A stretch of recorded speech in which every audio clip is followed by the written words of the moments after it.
a sweet and beloved senior. Margaret liked being out. She liked being around people. She was very friendly, very outgoing.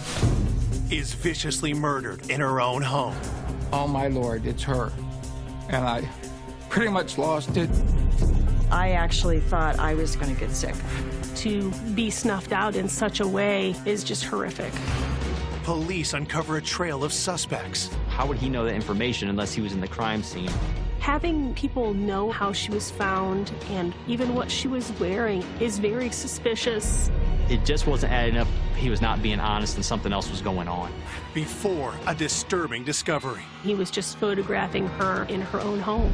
Points to a deranged killer nobody saw coming. I don't think anyone in law enforcement could have had any inkling of the outcome of this case. This is sick. This is not a normal murder. This wasn't a horror movie. This was actually happening.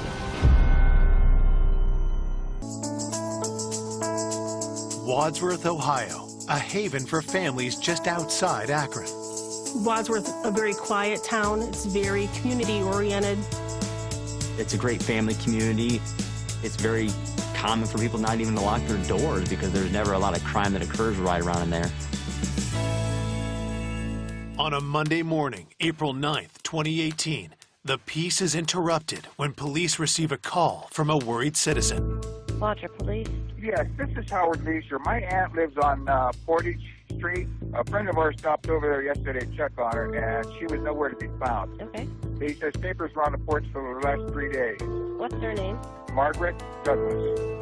Initially, the police department was contacted about Margaret being missing from her home. We don't know where she's at. She's 98 years old. Does she live there by herself? She lives there by herself, yes. And she never locks her house.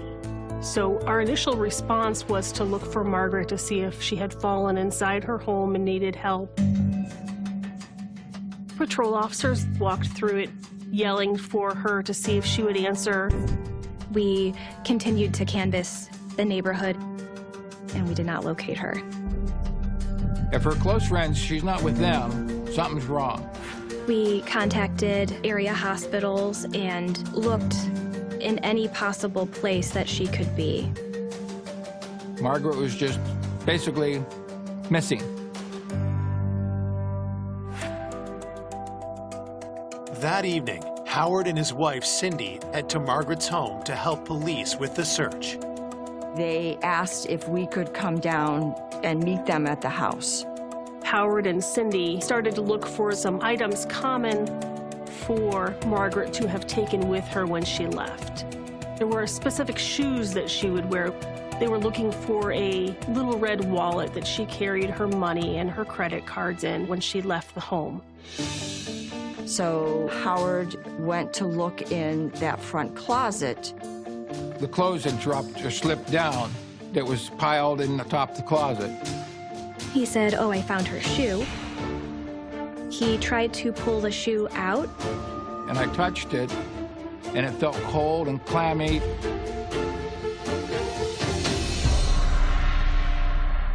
The shoe was still attached to Margaret, who was in the closet.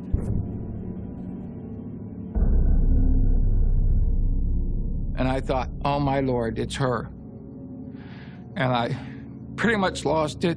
Something I'll never forget, I'm sorry. But to find her like that. It was a terrible shock, especially for her nephew, Howard, and I just remember the look on his face. I actually thought I was going to get sick. I think we were just so appalled and shocked that someone would kill her. What motive could there be to kill a 98-year-old woman? What could she have done to anybody that would have resulted in that? Margaret's home is declared a crime scene, and homicide detectives arrive. Margaret was positioned with her head down in the corner and her backside kind of up in the air. Her underpants were torn inside the closet there. Her nightgown was all unsnapped, and her bra was pulled up. I immediately thought that there was a sexual element to the crime. There was a lot of trauma to Margaret's neck region. Somebody was able to strangle her, and my assumption was manually due to the lack of any ligature marks. Looking at the condition of Margaret's body, rigor came and gone. You could look at the different lividity and the pulling of the blood inside the body to see it appeared she had been there for a few days. As the forensics team gathers DNA and fingerprints, detectives search the house for further evidence. Her wallet was not located, so that gave us an indication that maybe this was a burglary and they had made off with just the wallet. Margaret didn't always lock her doors, so we weren't surprised when we didn't find forced entry into her home. Investigators find their first clue outside the home. I observed a plastic food service glove on the back side of the house and collected the glove just in case that it was involved. There was not a lot of physical evidence at the crime scene. Besides the glove, the missing wallet was something, but nothing that would direct us in a certain way.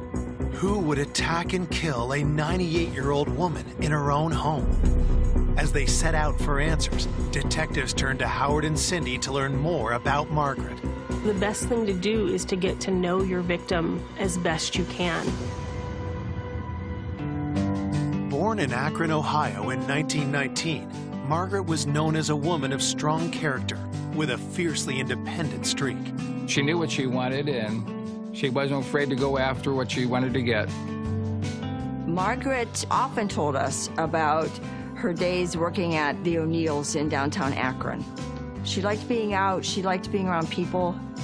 She was very friendly, very outgoing.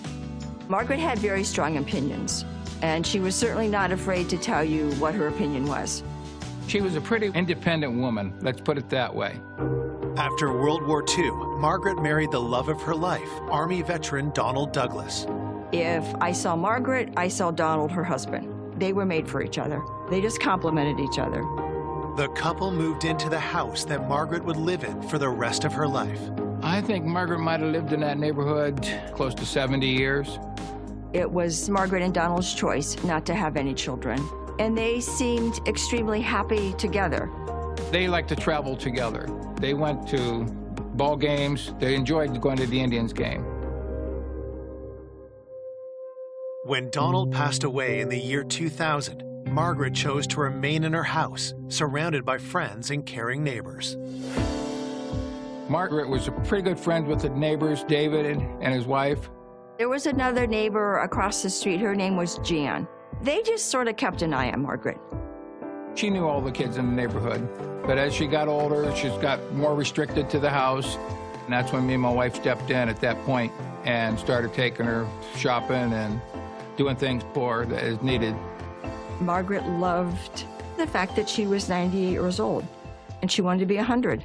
She truly loved life.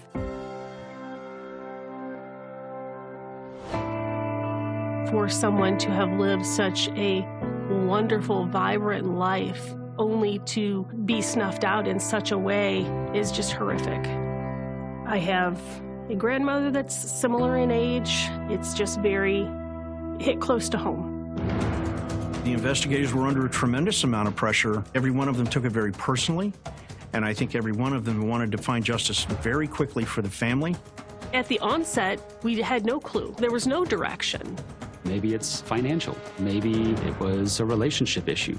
Maybe it was an argument that went too far and something happened that they didn't expect. But at that stage in the investigation, you just don't know. We need to start somewhere, so we start closest to her. So that would include looking at Howard and Cindy. We definitely leave everyone on the list until we can exclusively rule them out and have that be a certainty and not just a feeling. Coming up, is Margaret's killer hiding in plain sight? He knew details of where Margaret was found and in what state she was found. He's come back to the scene of a crime. Detectives unearth dark secrets. We found a journal about a desire to kill people. He was videotaping her while she slept, stalking his victim like an animal stalks its prey. Leading to a killer no one saw coming. This is somebody that's ultimately going to be a serial killer if he's not caught. Police are investigating the murder of 98-year-old Margaret Douglas, whose body was discovered stuffed in a closet in her own home. I just can't imagine a 98-year-old woman being that terrified and not knowing what to do. It's definitely one of the most traumatic things I've ever had to experience in my years with the Wadsworth Police Department. Detectives begin by interviewing those closest to Margaret, her nephew Howard and his wife Cindy. We fingerprint and get DNA from Cindy and Howard to show whether their fingerprints or DNA were on something that it should not have been on. We did subpoenas for phone records and also location data, GPS data, so we could tell their whereabouts during the time in question. Cindy and Howard lived approximately 30 or 40-minute drive away, but they would come into town a couple times a month to do her grocery shopping. She always paid with cash. We swung down, went to the bank, she threw $200 out to go shopping with. Police ask Howard about Margaret's finances. Was there anyone who stood to gain from her death? Margaret was really in charge of her own finances. We did look into those accounts and check for activity. We were never able to locate any activity that was out of the normal. Does she have a power of attorney or a will or anything like that? No. We've been telling her she needs a will, she needs this. She would never take the time to do it. There was nobody that we could find that would have any financial gain from her death. Could Howard or Cindy think of anyone who might wish to harm Margaret? Any problems with her? Did she want to argue with people or anything like that? Nothing? No, sweet old lady. And nobody else, she didn't, have any problems with anybody that... Not that I know of. She was... Margaret often milk. That's why it's so just horrible.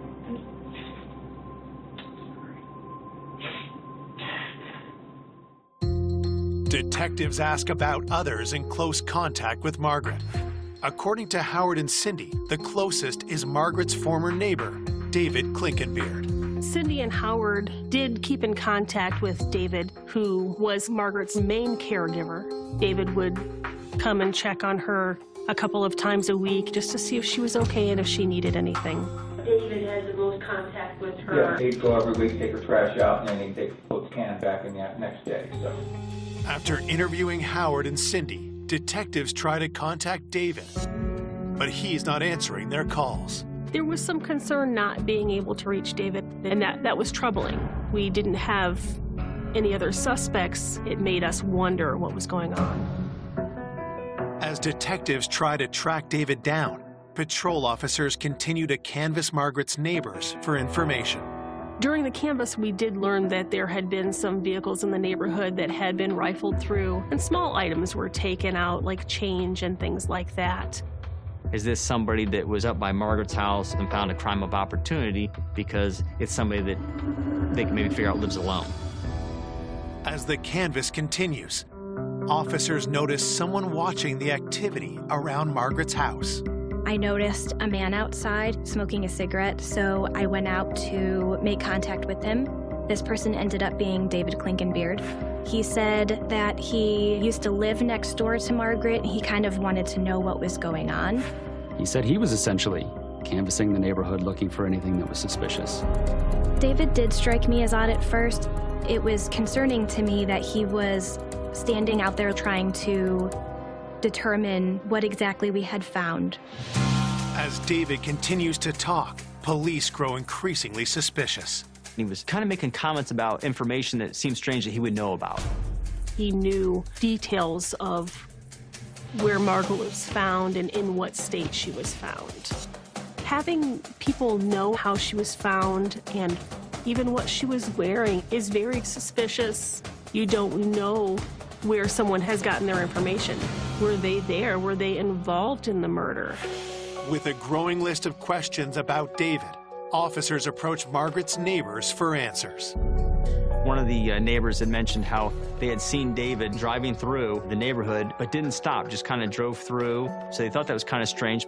Maybe he's come back to the scene of a crime, whether he's driving back by because he knows what he did and he's having remorse, or maybe trying to get back inside there to get her body out of there and get rid of it, or to look to see if he left anything behind.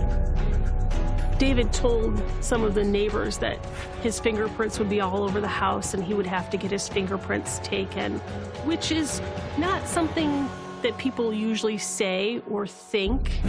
The next day, David's appearance in local news coverage of the murder raises further alarm bells. I turned on the news and there he is on TV, talking to the reporters, putting himself out there. Was this a guilty man's ploy to hide in plain sight?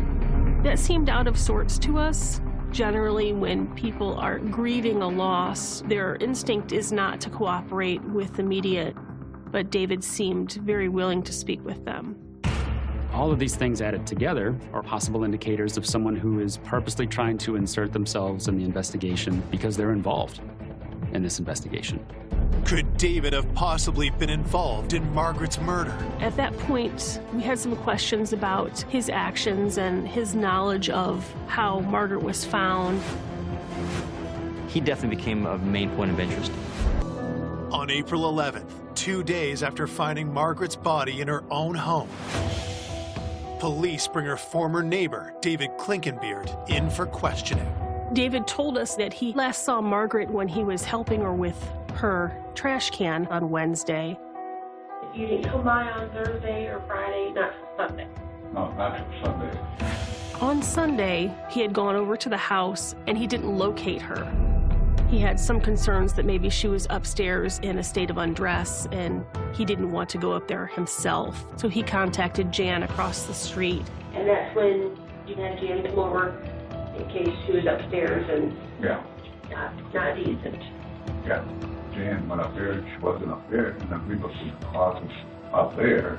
Okay, your friend's missing. That'd be the last thing in your mind, whether they're dressed or not. You would go and look for them throughout the entire house, not go get somebody else.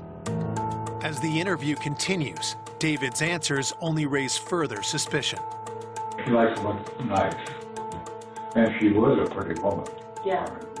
When she was younger, she was a redhead. Oh. Yeah. And she was really, coming back in, she was really kind of, not thin then, but, you know, I was surprised how good she looked back then. Some of the comments that he made about Margaret, in particular her physical appearance when she was younger, she had just been murdered, and here he is describing her figure and her body type in an interview. The detective asked David about the calls he made when he couldn't find Margaret. Oh, I want to use my cell phone to call Howard. I got his number on my phone. Do you have your phone with you? Yeah. Would you mind if I had my computer guy just go through and write down the dates of your calls? I have. He said he must have left it at home and didn't have it on his person. It seems strange because, you know, in this day and age, nobody goes anywhere without their cell phone. Their cell phone is always on them. Investigators must now subpoena David's cell phone records. At the same time, they receive a forensics report from the crime scene. DNA belonging to Margaret was found on the glove that was discovered outside of Margaret's house. We believe that the suspect's DNA was on the inside of the glove. Would you mind if I was able to get a sample of your DNA? We know you're supposed to be in the house. Would that be okay with you? Yeah. Okay. Yeah. Detectives send David's DNA to compare against that found inside the glove. While they wait for the results, they check David's cell phone data to verify his alibi.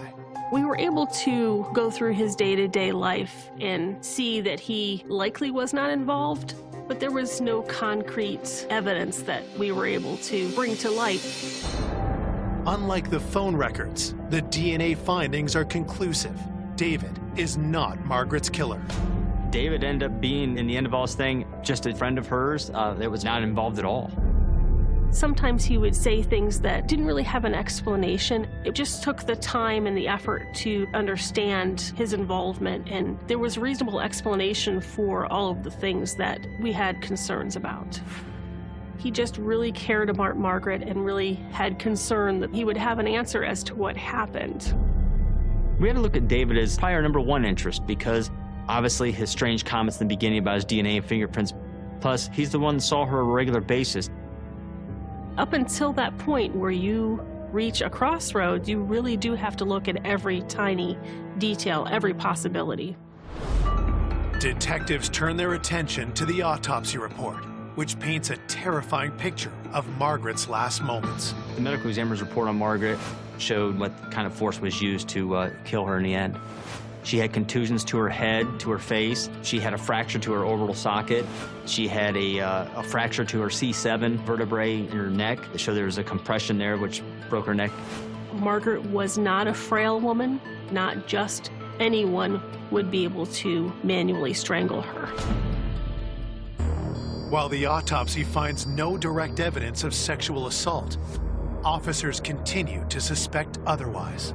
Why would her underwear be ripped off of her? They weren't like pulled off, they were torn. There were other bodily fluids that were mixed in with the swabs from Margaret's body.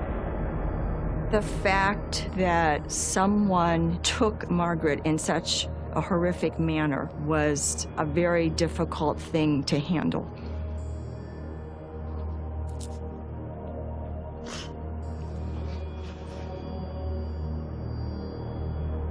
As homicide detectives regroup to search for new leads, patrol officers alert them to an unusual crime reported in the early morning hours of April 8th, the day before Margaret's body is discovered. There was a report of a carjacking very near the scene of Margaret Douglas's home.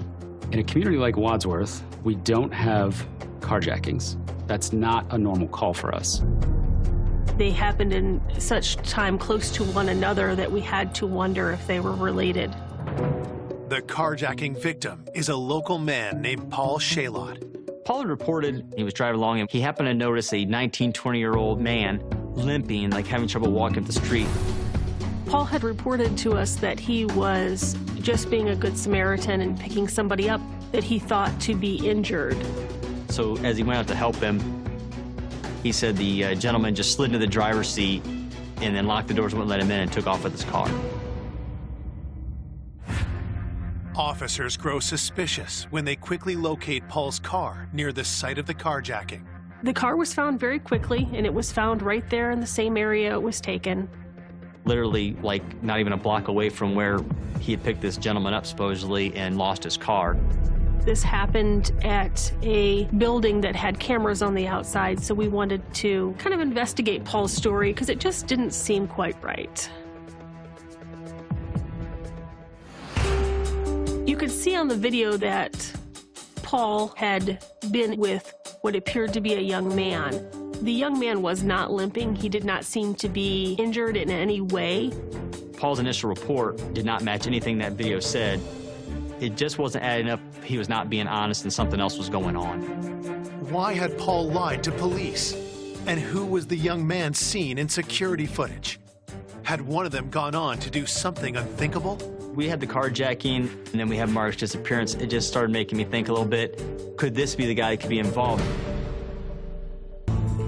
Police investigating the murder of 98-year-old Margaret Douglas have a potential new lead after learning of an alleged carjacking in her quiet neighborhood. Somebody that's willing to perpetrate a crime such as a carjacking makes you really wonder, is this related to a murder that's just happened a couple blocks away? But when security video proves the victim, Paul Shaylott, has lied to police, detectives demand answers. When I interviewed Paul to get the whole story, he was very nervous, and then he finally started telling us the truth about how he came to be in that area and what really happened. He was on an app trying to meet somebody, and he did come across somebody. He said he worked for a church, and he didn't want them to find out that he's using a site to try to meet up with young men. He didn't want to admit it right away, but they started getting involved sexually in the car. The male subject he picked up, I guess, started getting upset that things weren't going his way.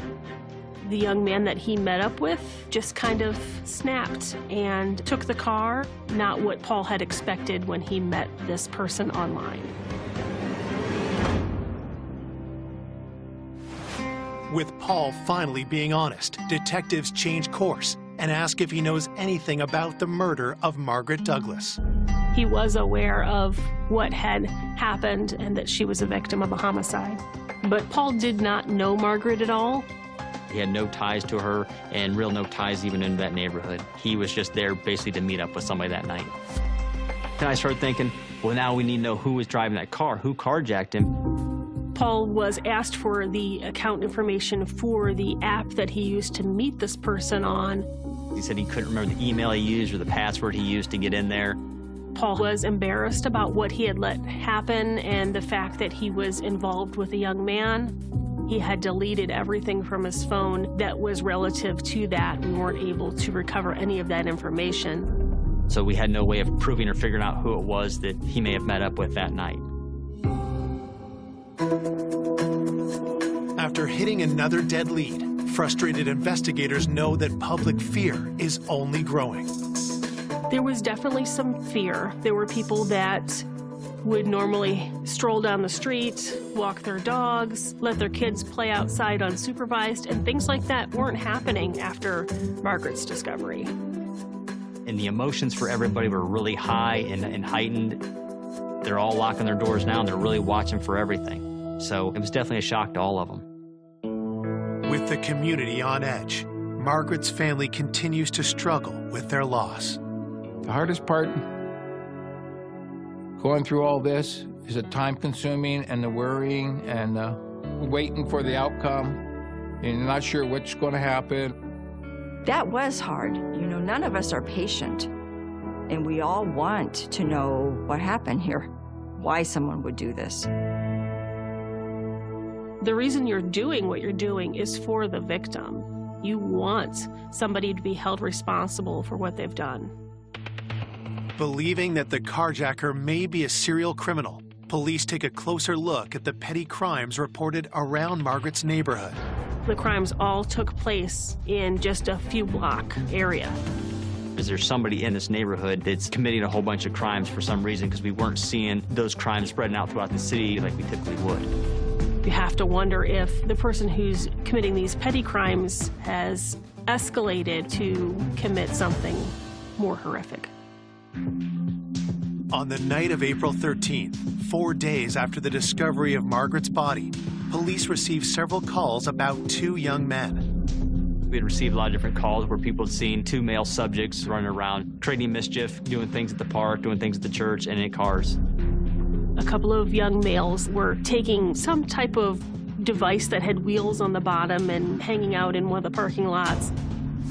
That same night, police respond to a call that changes everything. It was reported to us that there had been a break-in to a trailer that was at a construction site. When officers investigate, they get a huge break. Someone had left their cell phone behind at the trailer. Does the phone belong to the person responsible for the neighborhood crime spree, including Margaret's murder? Investigators used forensic software to unlock the phone. The phone came back to a subject that we had been known in our area for different car break-ins and little thefts from cars that happened in our city, and especially over in that area. He was identified by one of our officers as Zach Thronson. Zach was known to us, and he did have a troubled past. He had been in some more serious trouble, and we were all familiar with him. At this point, we thought that we really needed to bring Zach in and talk to him about what he had been doing that night. Zach was found sleeping in his car at the high school in the parking lot. As officers bring Zach into the station for an interview, something immediately catches their attention. Zach had some scratches on his legs, which made me wonder where those came from. Are they defensive wounds from somebody fighting back against you and scratching you that way? Could they be from something simple, explainable, or evidence into what we were looking into with regards to Margaret Douglas? Police investigating the murder of Margaret Douglas have connected local teen Zach Thronson to a spate of crimes near her home. With the carjacking, we know there was supposed to be a young male. Now we have Zach running around, committing these little crimes, all within the same area around the same time frame. His phone was left behind at the trailer, so we knew for sure that he was involved in the crimes that were all seemingly tied together. Detectives cut to the chase and ask Zach if he killed Margaret Douglas. Zach, he owned up for the little things he did, but he denied any knowledge of it or being involved at all. Detectives steer the interview to the identity of the teen seen with Zach in security footage. He said that he was out with his friend Gavin Ramsey, and that everything that had happened was all Gavin's idea. Gavin had been the one that was trying to break into the trailer, and that he was just standing by and watching it happen, just a presence during the time that Gavin was committing all the other petty crimes. Zach was definitely distancing himself, so there was some concern that he wasn't being honest about everything that they had done. For the moment, police decide not to charge Zach until they interview his friend, Gavin Ramsey. Gavin had been in trouble before, and his mom had dealt with that. She was going to hold him accountable for the things he had done. We talked about the trailer, and I just let him know that we knew he was there because Zach had told us that he was there. Property-type crimes and less serious crimes is what we talked about at first. That's just to see, is he going to own up to that? And then we'd continue from there into something more serious. You guys didn't take anything? Did you rummage through glove boxes or anything? Maybe like 50 times, but other than that, seriously nothing. He admitted to all of them. He would rifle through cars and take things that weren't of a lot of value, just to take things. Gavin told us during the interview, he does it for a rush, so it wasn't about money or anything. I think the reason that he was so willing to admit to these lesser offenses is to kind of distance himself and clear his name from anything else I might want to talk to him about. Now, detectives turn their questions to more serious crimes. We had a carjacking. Oh my God. And the suspect is a young white male with a nice complexion and blue eyes. Is that you? Gavin's demeanor changed substantially when I started to ask him about the carjacking. It's upsetting you so much. Is there something else you need to tell us? You've already gotten yourself in trouble, so. I know, and I don't need I don't know what to say. Before answering further questions, Gavin asks to speak with the detective alone. I don't think you two actually leave for a second. What's that? You two actually so I can talk to her. Yeah. Sure. So when his mom stepped out, the carjacking, it was me, I'm gonna be honest about it, but the way that he explained it, that guy, that's not right. he openly admitted that he was the one who did the carjacking, but he didn't really want to talk about the sexual part of what happened in there. You guys didn't talk about what kind of sex you were gonna have, or? No, I don't know, it's not something I'm interested in, just the act of him getting the payback, I guess, I don't know, that's, like, it's karma, really. Like, if you're gonna do that, then I'm gonna rob you.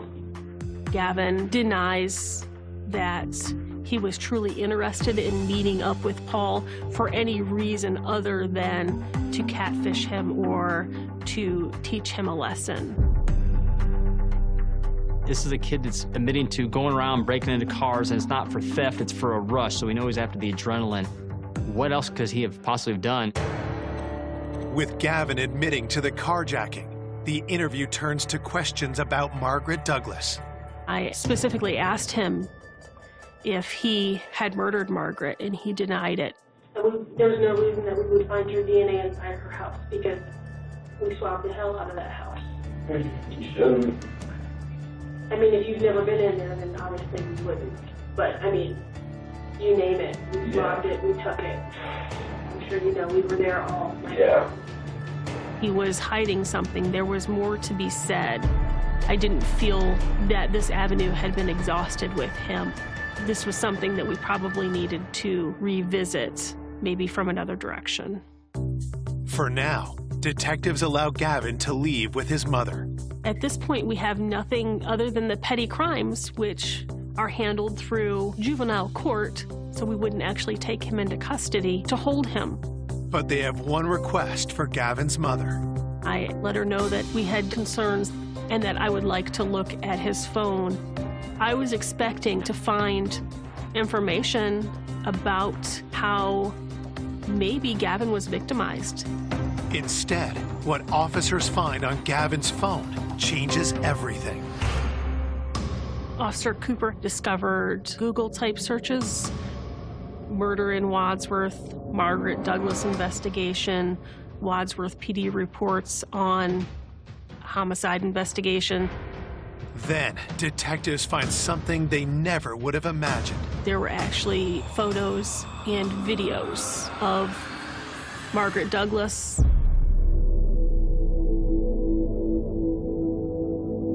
Timestamps show that the images were recorded in the early morning hours of Friday, April 6th. She obviously didn't know he was there, and he was just photographing her from a vantage point in her own home. There was clearly a point in time where she realized that someone was in her home and was startled. Nothing can prepare investigators for what they see next. I was absolutely shocked that a child could imagine doing this to another human being. This wasn't a horror movie. This was actually happening. Detectives investigating the murder of 98-year-old Margaret Douglas have found disturbing evidence on a phone belonging to 17-year-old Gavin Ramsey. The first thought in my mind was, he knows we're going to discover this. And I could just imagine him fleeing. Police moved quickly to take Gavin into custody. Once we picked him up, I briefly told his mom that we had discovered evidence on his phone and that we were going to take him back to the police department.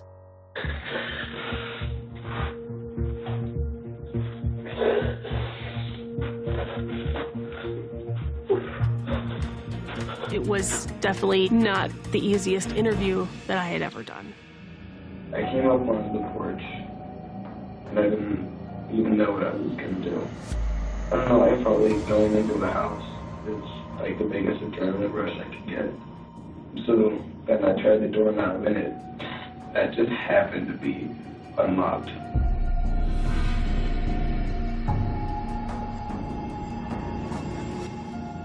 He was videotaping her while she slept, stalking his victim like an animal stalks its prey. So how long do you think you were in the house before you woke her up? I don't know, probably like 10, 15 minutes. You could see in some of the photos the obvious horror on her face as to what was happening. And then from the time you woke her up to the time you ended up on top of her, choking her, how long did that whole part take? That was probably like 5 minutes. He had used both hands to squeeze her neck and push her neck back against the floor, strangling her. He said that once he realized the gravity of what he was doing, it was too late, that she was already gone. For officers, the most disturbing questions involve what Gavin did after killing Margaret. When I saw him, it was just like, this is sick. This is not a normal murder. The sexual nature of his actions was kind of a topic that he was not willing to talk about. He degraded her by using her for sexual things and videotaping and taking pictures. He'd actually been in there with her for a while. And then I checked my phone, and it said it was like 4 something, and I knew my mom had to get up at 5 for work. So he takes the body, finds the closet, because he has to get home. He throws in there to hide her because I don't want anybody to find her. I don't want anybody to know it's me. But was Margaret simply a random victim of Gavin's need for a rush? Or had he known her better than he'd initially let on? Gavin lived very close to Margaret Douglas, right around the corner from her house. Gavin had actually been to her house before, asking her about maybe cutting her grass, raking leaves, or even, shoveling snow. He was out looking for little odd jobs around the neighborhood. The thought in the back of my mind was that Gavin had observed Margaret regularly and actually thought about the things that he would like to do and that she would make a good victim. Police arrest Gavin Ramsey for the murder of Margaret Douglas and get a search warrant for his bedroom. We found gloves, matching the same style and type of glove that was found at the scene. In one of his drawers, I discovered Margaret's red wallet. Detectives then make an even more disturbing find. We also found a journal that had some writings about fantasies about murder. He had written almost like a book report on different serial killers. After reading those, there was no doubt in my mind that Gavin would kill again if he had the opportunity. This is something that he enjoys, that he finds pleasure in. This is somebody that's ultimately going to be a serial killer if he's not caught. Because of the heinous nature of the crime, the juvenile penal system is not equipped to deal with an individual such as Gavin Ramsey.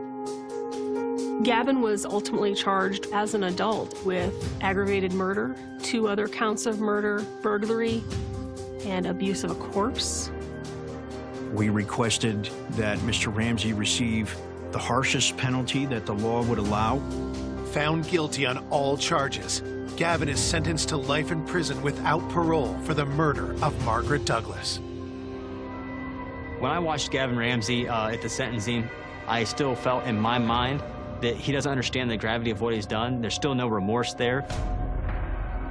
You would like to think that the world is full of people like you and I, and don't want to think that of such a young person able to act out something that you would only see in a horror movie.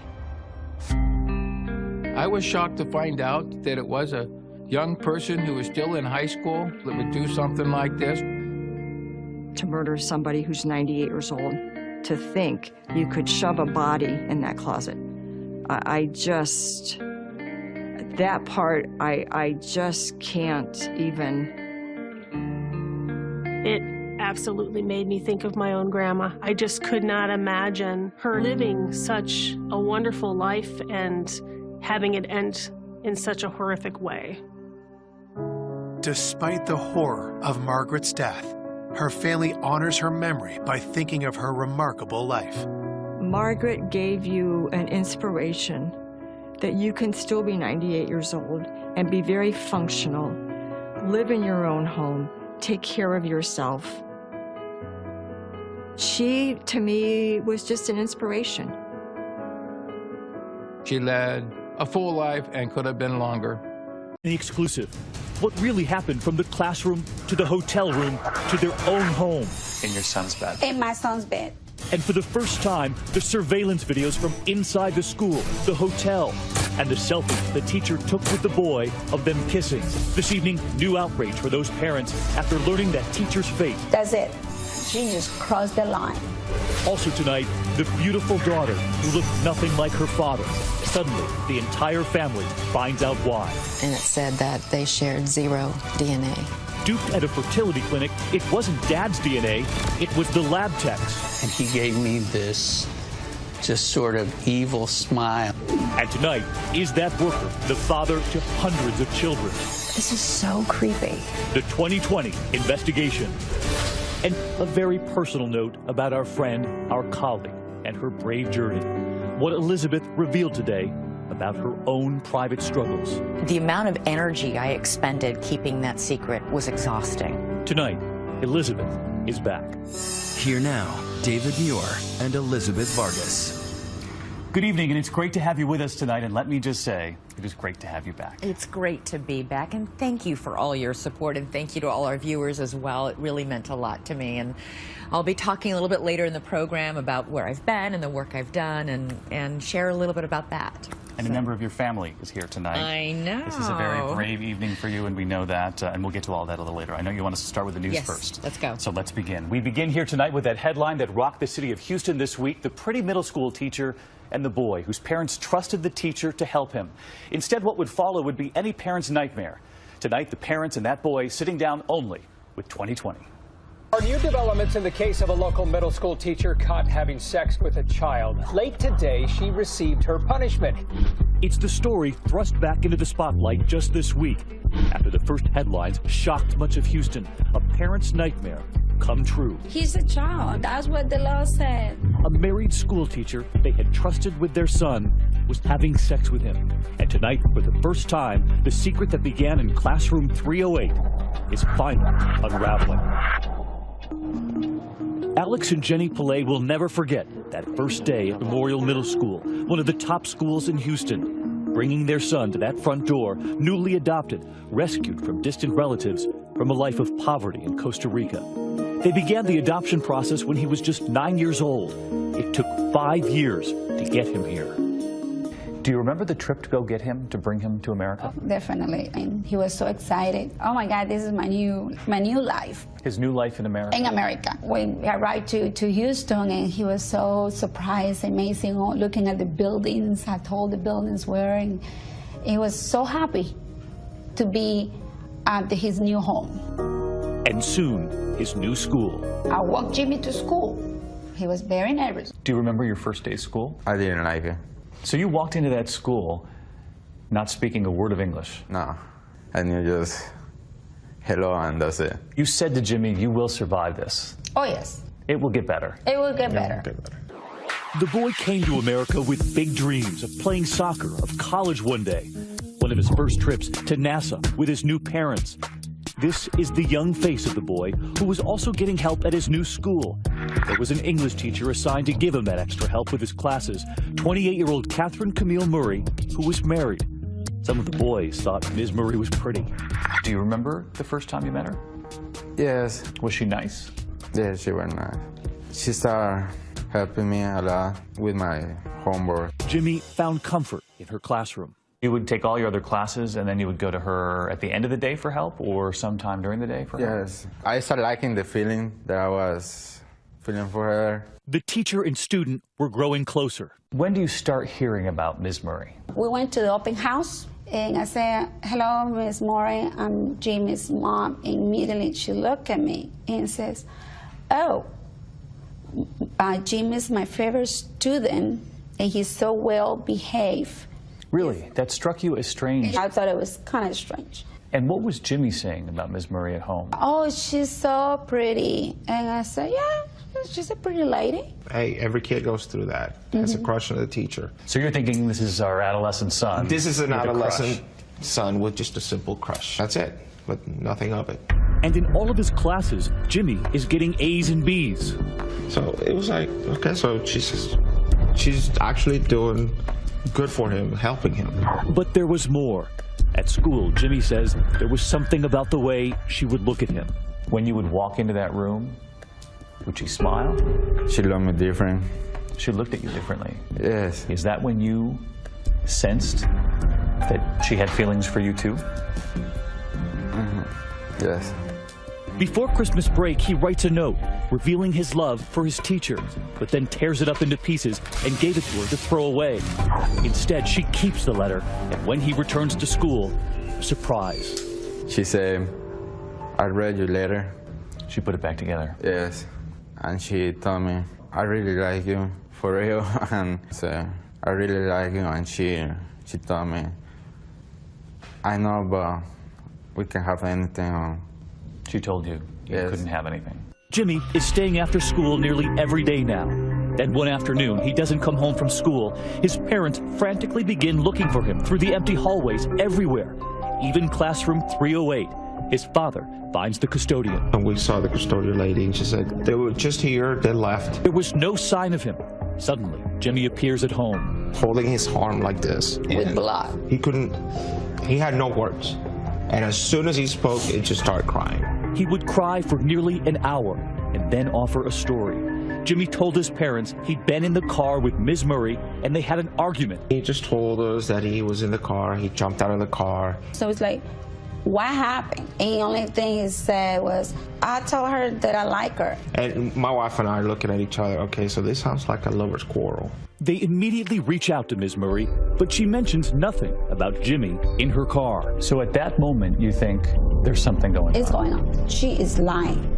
They tell Ms. Murray their son needs to be taken out of her class. She says she'll move him. Weeks go by, life at home returns to normal. Every night? Every You sit night. down at the dinner table? We all four sit at the dinner. Yeah. And he'd stop talking about Yes. Ms. Murray? Stop talking about Miss We Murray. go, okay. We thought it was over. But it was far from over. They were now talking on Facebook.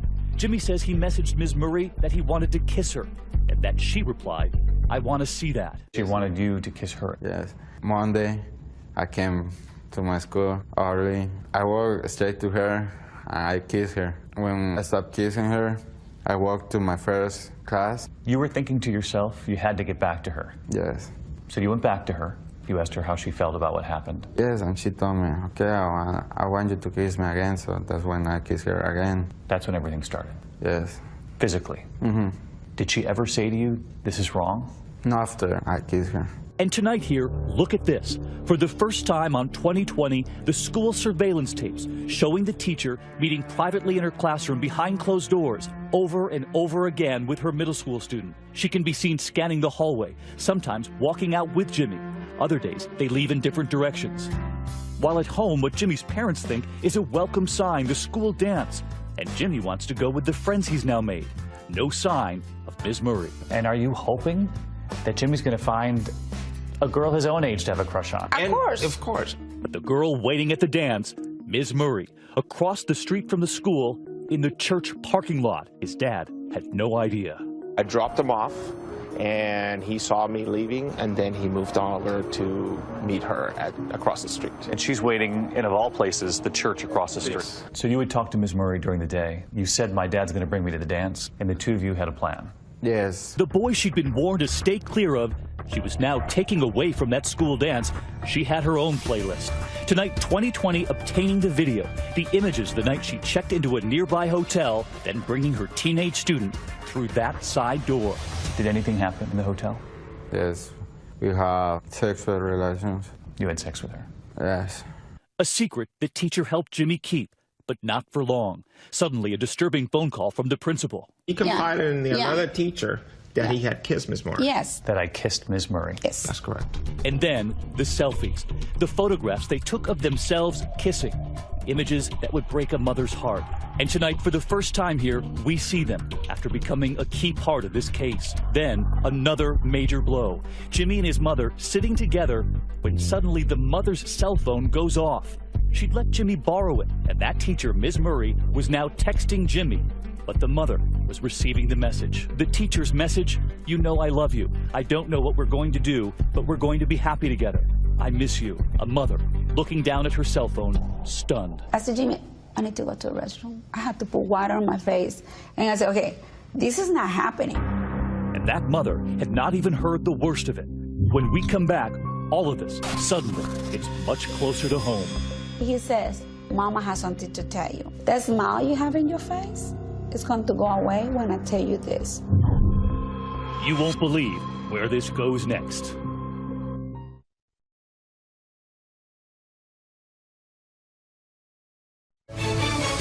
"2020 continues with David Muir. It's a hall of shame filled with unlikely faces, female teachers entrusted to protect, who instead preyed on their male students. Names like Deborah LaFave, convicted of abusing a 14-year-old. Mary Kay Latorno, who had sex with her 12-year-old student. She famously told the world their love was real. I felt a very deep love for him. And tonight, at the head of that infamous class now, Ms. Murray, 28, married, and sleeping with the boy who had just come to America with his new parents and his new dreams. And for that mom who so tried to protect him, it was all crashing down. That text that came to her phone, the teacher, thinking she was texting Jimmy, saying, I love you, I miss you. And now her younger son at home was troubled too. Something wasn't right. So your youngest son isn't leaving his room? No. For days? And when the younger brother, just 12 years old, finally emerged from his bedroom, his mother could not believe what he told her. Fernando came to me and says, Mama has something to tell you. I said, what is it? He says, that smile you have in your face is going to go away when I tell you this. She was here. I said, what do you mean she? Who is she? He says, Catherine Moore was here. I said, what? He says, Mom, they had sex. The little brother had stumbled in on them while looking for the family dog. He says, I saw her bra and I saw a couple of condoms on the floor. The teacher had been in their own house. This notion that this teacher would come into your home and get into your son's bed with him. I mean, this is just sick. This was now an outraged mother on a mission. And I said, I need to prove this person was in my house. That's it. She just crossed the line. I put some gloves, and I took everything I can take from my son's bedroom, all the covers, pillows, and I called the police. And I said, okay, do the DNA. Let's prove she was here or not. And it was positive. Yeah, DNA from those sheets proved that she was there. This is the same teacher who weeks and weeks before you had called the school and said, keep her away from my son. Yes. The same teacher they had once thanked for helping their son who spoke so little English. I keep sending emails.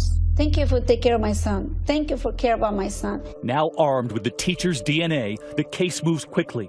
15-year-old Jimmy and his 12-year-old brother suddenly swept into it, sitting across from investigators. Jimmy determined to protect his teacher. So you've been brought to a room where investigators were asking you what happened. My brother went first, and then me. I started lying. I started saying, I just kissed her. The investigators said to you they already knew the truth? Yes. And I said, okay, and I started telling the truth. I said, yes, I have a relationship with her, and we have sex. Ms. Murray is quickly arrested and charged with sexual assault of a child. She's released on bail, but ordered to stay away from Jimmy. And there is relief at Jimmy's house. He's now back at school, captain of the soccer team, and the family is back at the dinner table. Months would go by. He begins to open up to his mother. He started to tell you piece by piece how details, very hard details for Mom to hear. He tells her that it wasn't just their house or that hotel, that the sex had all started in that classroom, room 308. And not only does he tell his mom, he tells police, who start scouring that surveillance video all over again, looking for even more evidence. And there it is, Jimmy leaving Ms. Murray's classroom on the afternoon he says they first had sex. Just 6 minutes later, watch as Ms. Murray comes out of that same room. School surveillance showed that they were leaving her classroom on Tuesday, February 7th at 5:15 p.m., and the school records show that school is regularly dismissed at 3:30 p.m. Ms. Murray is now charged with 2 more counts of sexual assault on a child and 1 count of an improper relationship with a student. She is ordered now to wear an ankle bracelet. And as the months go by, those parents are learning more and more about how they say Ms. Murray lured their son in. Jimmy's dad reads to me the notes prosecutors say the teacher wrote to their son. So this is a poem she wrote to your son? That is correct. And what does it say? It says, because of you, I crave, I desire, I hope, I learn, I love, and because of you, I do not hate myself. This is from the teacher This is from the teacher to my son. And after all they'd been through, all they had learned, their son suddenly seemed to be pulling away yet again. Unbelievably, it was back on. Jimmy had started secretly seeing Ms. Murray. Were you thinking to yourself, I shouldn't be doing this? Yes. But when you saw her? All the feelings that I felt for her came back. His parents now suspect that even with that ankle bracelet and facing a possible 20 years in prison, that Ms. Murray was still toying with their son's emotions. These parents were in tune with their son. Absolutely. They hire a private investigator to follow him. And that very night, sitting out front, the investigator sees Jimmy leap through a window in the middle of the night, a friend driving him. That investigator taking us back along that fateful route. I was following down the freeway. I'm thinking, wow, this is really happening. Wow, those parents knew exactly what they were saying. They knew this teacher hadn't stopped. I said, okay. The private eye suddenly finding herself in front of Ms. Murray's father's house. How quickly do you call Houston police? Once I saw Jimmy get out of the car and go inside, I picked up the phone and called the HPD number and told them that I was working on a case involving Miss Murray, and they recognized the name instantly. She calls Jimmy's parents, too. As we're driving to Miss Murray's father's house, I'm calling the police. I'm saying, I'm the father. This is the case number, and when we got there were 7 police cars. Now the parents, the private eye, and the police in a dramatic confrontation surrounding the house, guns drawn.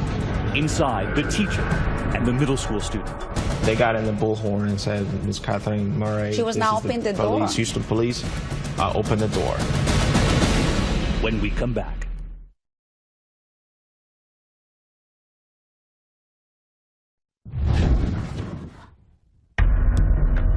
The story that began in classroom 308 in this Houston middle school involving the 28-year-old married Ms. Murray and the student she met at 14 at the beginning of the school year was about to take yet another dramatic turn. The adopted boy who spoke not a word of English was getting help from her at the start of the year, and soon much more inside that classroom. Prosecutors say she was writing love notes to the boy. Write with me. You're already my muse. I think we could create something amazing together. You are already my muse, she says. Yes. He's providing an illusion to him. He's giving him basically a fantasy. But now that fantasy was meeting reality. The teacher, in a standoff with police, caught at her father's house with her teenage student inside. The home surrounded. Ms. Murray has no choice but to give herself up.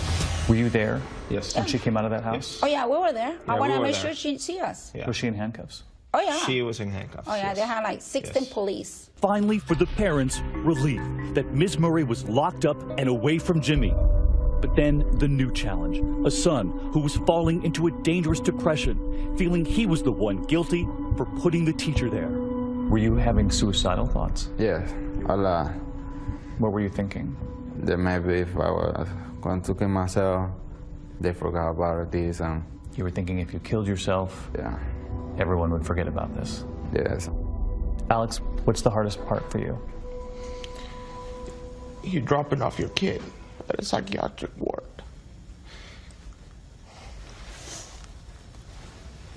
He's trying to kill himself. He believes his life is worthless. And you feel so helpless. It's a feeling that no parent should go through.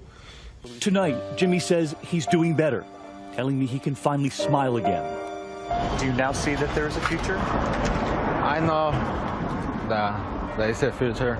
Do you know there's a future? Yes. And late this week, the future of Ms. Murray decided. Former teacher in Houston was sentenced. Former teacher in the Spring Branch ISD learned her fate today. That blonde teacher who the boys in school once thought was pretty, with a changed appearance. She's already pleaded guilty and now about to learn her fate. I think she crossed the line as far as you can go. It's a huge violation of trust. All of us as parents have a right to know that when we send our children to school, they're not just going to learn, they're going to be safe. The judge sentencing Ms. Murray. She'll spend 1 year in jail and then probation. She was told she cannot see Jimmy, and she gave up her teaching license. She will also have to register as a sex offender. And then everyone in that courtroom saw that smile to her family as she left the court. And when Jimmy's parents, sitting right there, heard 1 year in jail, they were aghast. Had this been a 27-year-old man abusing a 15-year-old girl, the judgment there would have been completely different. What has she done to your son's life? I think it took his innocence away, because that was his first time having sex. He robbed him of his childhood.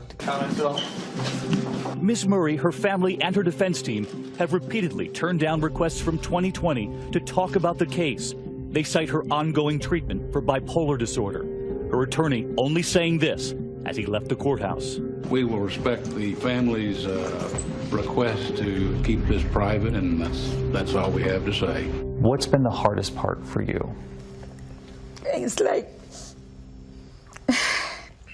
you had a boy with all the dreams, and then you have a boy thinking that his life is over.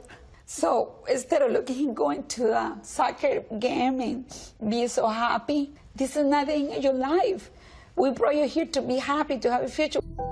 They have repeatedly told their son he should have never crossed that line, and that regardless of what that teacher told him and wrote to him in those notes, none of it was right. Do you still love her? Yes. In the same way? No. Do you think you'll see her again one day? Maybe. Tonight, with 1 year in jail for that teacher, there is still fear at Jimmy's house. Fear that the teacher, now getting divorced, will try to see their son again. That same teacher who first met Jimmy around the time this photo was taken, his first trip to NASA, in his first few weeks of school. That young face, now forever changed. And a mom who tonight says she will never give up, trying to protect her son. And we don't know what is going to happen. And that's the biggest fear I have.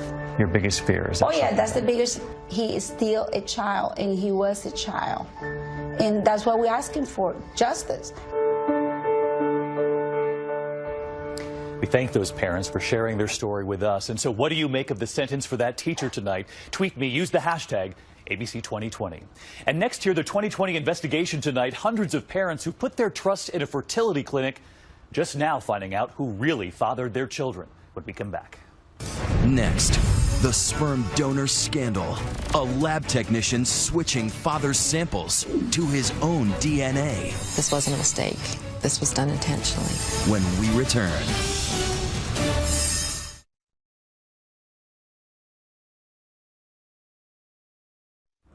How did a beautiful girl grow up with loving parents and have so little in common with them? Not their looks, not their skills, and that's just the start of a mystery now being solved, and all leading back to a strange man in a fertility clinic, a man who could have deceived hundreds of families in the worst possible way. Here's Cecilia Vega. It started off as a hobby, researching family history. So it gets addictive. Yep, and boy, did I get bit by the bug. But what Pam Branham uncovered would reveal an unthinkable secret about her 21-year-old daughter. It involves a fertility clinic and a monster unleashed from the grave. Stunning story, bizarre story. They are warning others about Convicted felon. It shakes your world, absolutely. Because everything that you knew to be true all of a sudden wasn't. You know, you're like pinching yourself going, this is like the worst dream I've ever had. I'm going to wake up, and it didn't happen. It happened. It happened. It happened in Salt Lake City. Newlyweds John and Pam Branham are trying to start a family with no success. So as a last resort, they go to a fertility clinic here on the campus of the University of Utah. A friendly lab, but something about the lab tech doesn't sit right with John. I remember handing him the sperm specimen, and he gave me this just sort of evil smile. Just made the hair on the back of my neck stand up. I thought, whoa.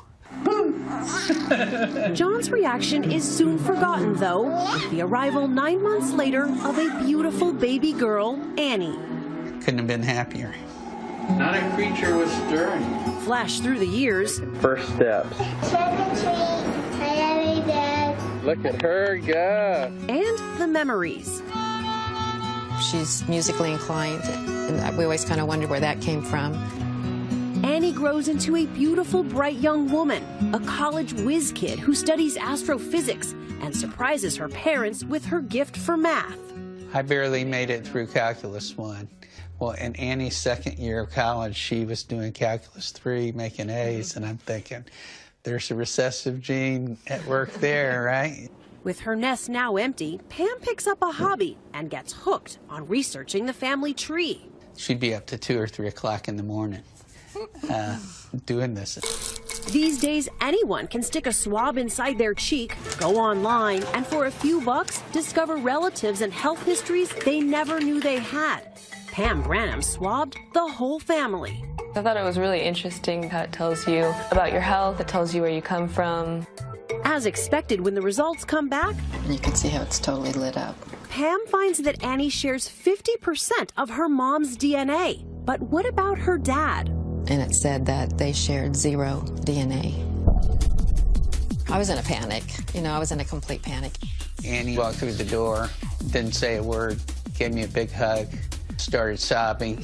I think it took a very long time for it to sink in. What was it that sunk in? Trying to comprehend what it meant that he wasn't my biological father, and then who is. The Branhams say they couldn't get answers from the university. It would take a DNA detective to get to the bottom of it. They wanted to know what her biological heritage was on her paternal side. Finding biological fathers is a specialty of C.C. Moore, a genetic genealogist in Southern California. Desperate for answers, Pam sends her an email. This is right up my alley. She tells Pam to send Annie's DNA to multiple online databases. And in this type of work, we always say if we can find a second cousin or a predicted second cousin, we're pretty much in business. We can usually solve the case. Moore's hunch pays off, and the plot thickens with a single match between Annie's DNA and this total stranger in Minnesota, Carla Evans. What this retired school secretary knows will blow open the whole story. She asked me if I had a relative that might have donated sperm, and I said yes, as a matter of fact, I did. And I said, well, can you tell me where he lives? And I said, well, he lived in Salt Lake City a lot, and I know he used to work for a fertility clinic there. And I thought, okay, that's it. That's it. That relative was Carla's cousin, Tom Lippert. Pam and Carla exchange photos, and suddenly, pieces of the puzzle start falling into place. When I first saw Annie's graduation picture, it looks almost identical to Tom's graduation picture. When I saw that photo, I just knew that Tom was the father. She also recalls some things that might explain Annie's interest in music and her college ambitions. Well, Tom was very talented. He was very intelligent. He went to Notre Dame Law School. He was also musical. And I looked at those pictures and I recognized him. You recognized him? He was the man at the clinic. I could picture all those baby pictures behind him, the ones that he was so proud of. Oh, he made a big deal out of the fact that these were all the families that I've helped conceive. This is so creepy. Picturing him sitting next to that wall is chilling. And I just thought to myself, this wasn't a mistake. This was done intentionally. But the story dead ends in a cemetery. Tom Lippert died in 1999. Case closed. Until, that is, Carla Evans drops a bombshell. And said, Pam, there's something I need to tell you, and I want to be totally upfront with you about who my cousin was and what he did. Tom kidnapped this young woman. That's right. Tom Lippert was a convict, a kidnapper who gained national attention in 1975, sentenced to 6 years in prison for abducting a young woman. The details would unhinge everyone. He held her for 3 weeks, sometimes in a metal-studded box. For me, that was as devastating almost as finding out. After getting out of prison, Lippert married a nurse, Jean, and settled in this quiet Salt Lake neighborhood. He terrorized the neighborhood kids. We were so scared we would walk on the other side of the road. Tessa Murdaugh says Lippert threw rocks, broke windows, and even made the local news. Did you throw these rocks last night? Absolutely not. I never knew why he hated kids so much. Ironic, because hating kids didn't stop him from conceiving them, swapping his sperm for that of patients while working as a lab tech in the fertility clinic at the University of Utah. At the time, the clinic did not do criminal background checks on prospective employees. We are deeply sorry for any anxiety this has caused to our patients. Finally, this week, the university admitted that many lab records were destroyed. They can only guess how many sperm samples were handled or mishandled by Tom Lippert. Cases could soon be coming out of the woodwork. Let's just say 1,000 might be an estimate of people who might be affected. DNA detective C.C. Moore created a blog that's already gotten responses from at least 5 more possible Lippert offspring, who'd be Annie's half-siblings. Do you think there are other families out there right now who were duped just like you? I know it. I know without a doubt. I'm starting to hear from them. I wouldn't wish this on any other family. Still, the Branhams know their turmoil is far outweighed by the one beautiful blessing that came out of it, their daughter, Annie. What have you learned about yourself, about your family? That we're just the same. My dad is my dad, regardless of whether or not he's biologically related to me. He's the one who raised me. When we return, Elizabeth Vargas speaking out for the very first time. I started thinking, well, I'll only drink, on weekends. I'll only drink, 2 glasses of wine a night. Battling and overcoming addiction. Next.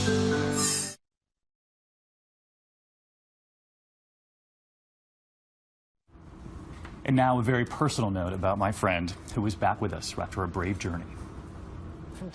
This morning, Elizabeth's return on Good Morning America. And we are thrilled to be welcoming back Elizabeth Vargas to ABC News. After bravely tackling a very personal struggle, she shared with viewers something she knows many families have also faced. You know, I guess the best way to do this is to get right to it. You're an alcoholic. I am. I am an alcoholic. It took me a long time to admit that to myself. It took me a long time to admit it to my family, but I am. And I think part of the reason it's hard to admit is I had a lot of shame and a lot of guilt about it. It must have taken so much effort to keep that secret. The amount of energy I expended keeping that secret and keeping this problem hidden from view, hidden from my family, hidden from friends, from colleagues, was exhausting. And when Elizabeth took time off to get help, her private battle suddenly became a very public one. I didn't choose to go public with this. Somebody else made that decision for me. But in hindsight and in retrospect, maybe it's a blessing because it relieves me of that secrecy and that burden of walking around through life living behind a facade, which is what you do. She says the alcoholism stems in part from another struggle, one that has shadowed her since childhood. Elizabeth's mother told me she remembers it too. Did you see the anxiety attacks as a little girl? Yes, I clearly saw them. And every morning when I would leave to go to work, she would cry and beg me not to go. And it was hard for her, it was heartbreaking for me. And her daddy was gone and she didn't want her mommy to leave. So I think the anxiety started then and probably carried with her forever in one form or another.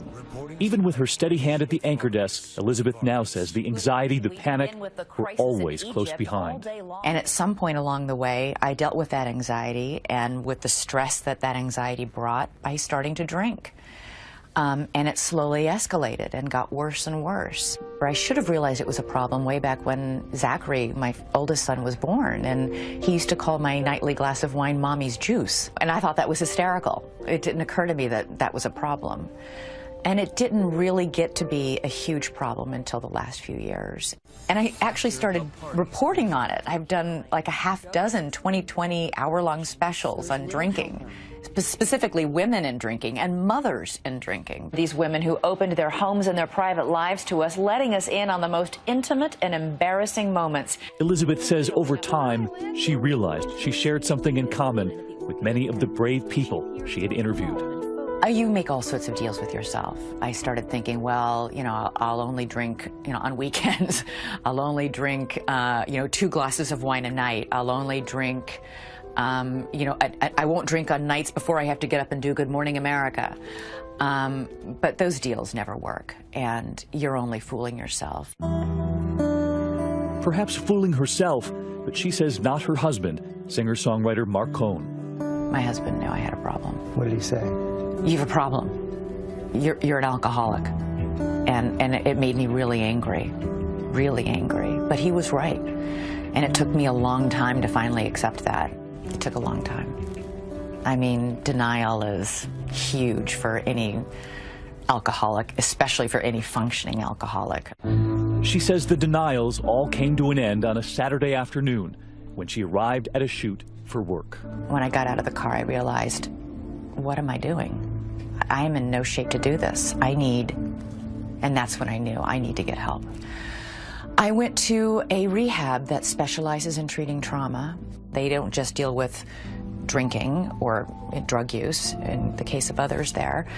They deal with why you're drinking. What is it you're trying to cover up? What is it you're trying to numb? A devoted mom, she was very aware of the toll on her family, on her boys. And we explained that I was going away to get better.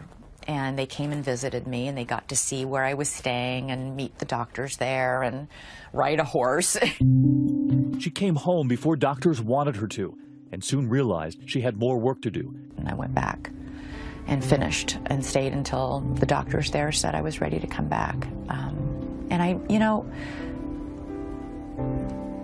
this isn't what I want to be known for, but I'm really proud of what I did. And I feel so much better now. not having to walk around with this enormous burden. Always, always. And this evening, also watching her parents, Mom and Dad rooting for their daughter in her brave fight to get back. You've been with Elizabeth as she returns to work this week, and you've seen how all of us are quite proud of her.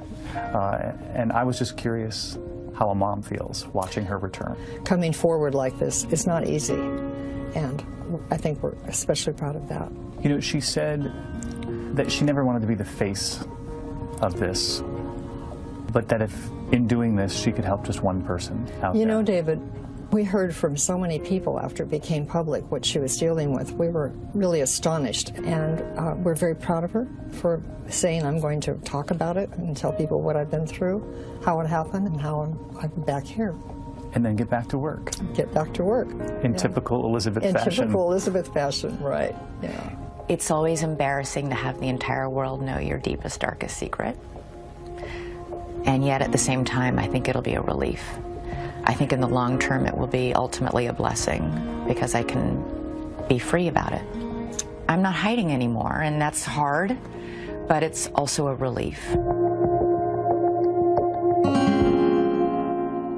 So that you can be free about it. And you heard me talk to your mom about it right there. That's something that you had said to me in the very beginning about all this, which is that you had never wanted to be the face of really anything like this. But you said this, and it was powerful, that if you could help one person, then it would be worth it. You know, I didn't seek help for a long time because I had so much shame and guilt around this. So if speaking out maybe makes somebody feel less shameful about it.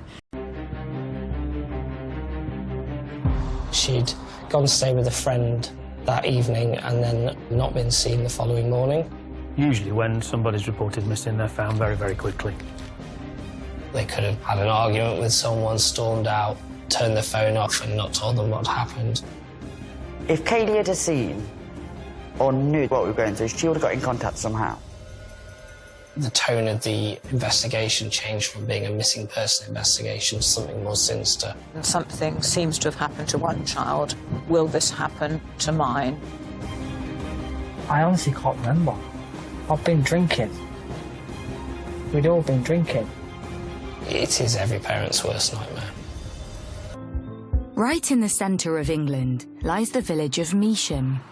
Close enough to the hustle and bustle of major cities, but surrounded by beautiful countryside. I grew up in Measham. It's a small village. You've got your little high street. It's got the butchers, the bakers, the hardware store, and everybody knows who your mum and dad is and, you know, what they do, who everyone is, really. It's a little community in that respect. It's got 2 lovely primary schools. Generally, everyone would see Measham as a safe place to be and a good place to live.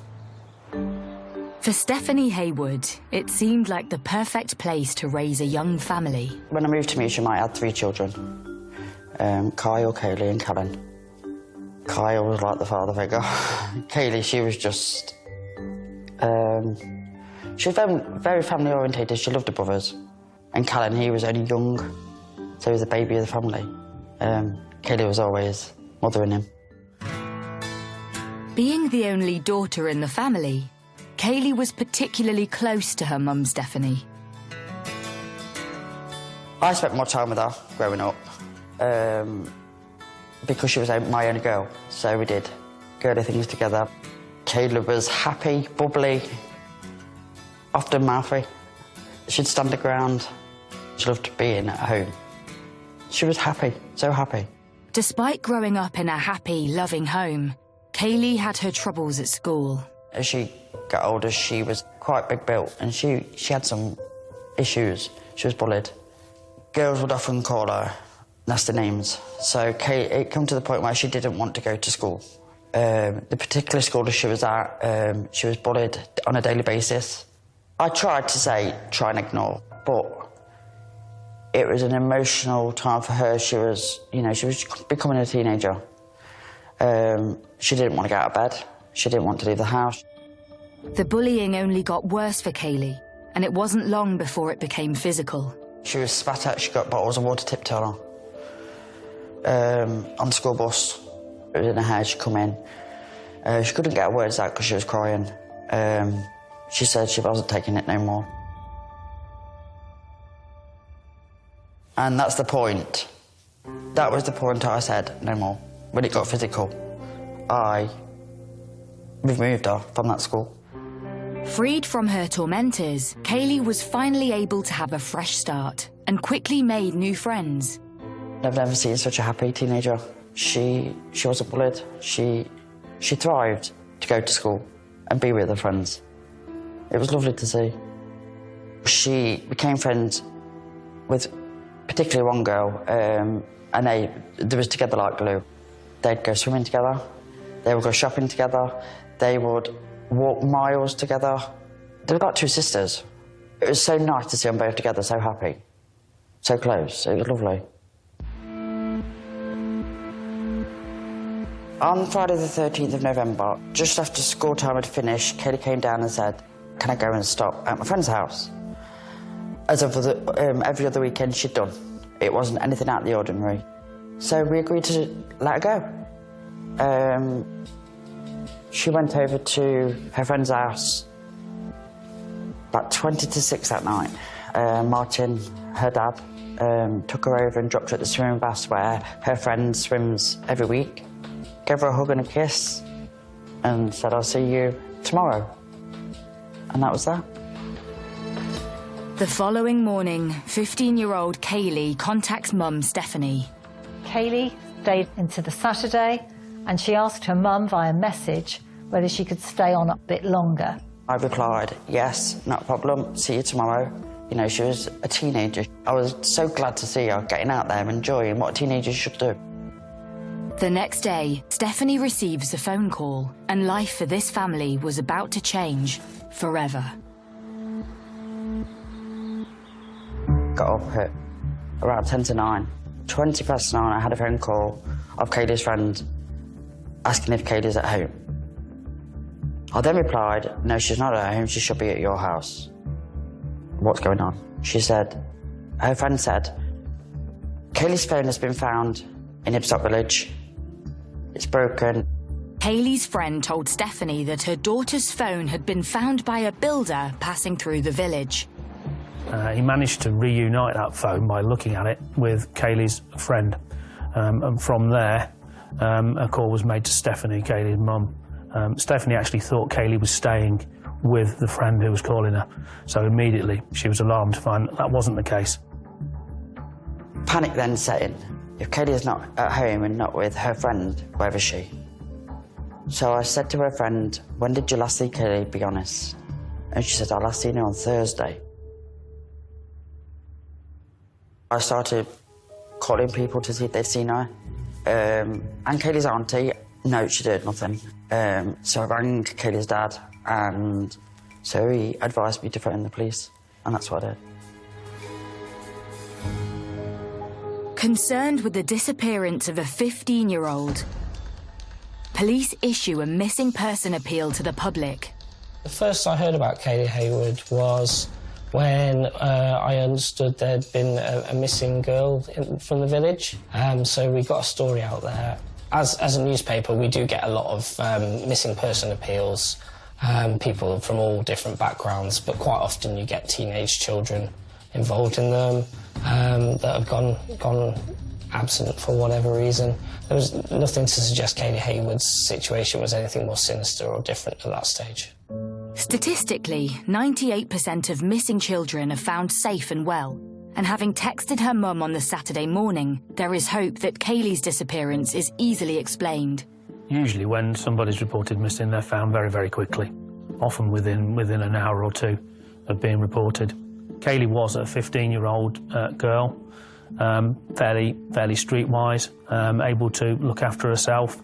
Her parents had trusted her, like many other parents, to go and stay around a friend's house for a couple of nights that weekend. In many of these reports, that the person can be actually quite nearby. Sometimes they can even be hiding, on purpose. And they could have gone and stayed with a friend and turned their phone off and not told them what happened. You speculate about where they could be, what they could have done, if they'd gone to see somebody, not told them where they've gone, had an argument with someone, stormed out. But several hours go by. There is still no sign of Kaylee, and concern builds. The level of risk initially might not have been all that high, but then the officers start to look into the circumstances that they're being presented with, and what we have here is we have a phone that's been found by a member of the public. We have a friend with whom Kaylee is meant to be staying that weekend. What that does to the level of risk is it immediately elevates it and raises the cause for concern.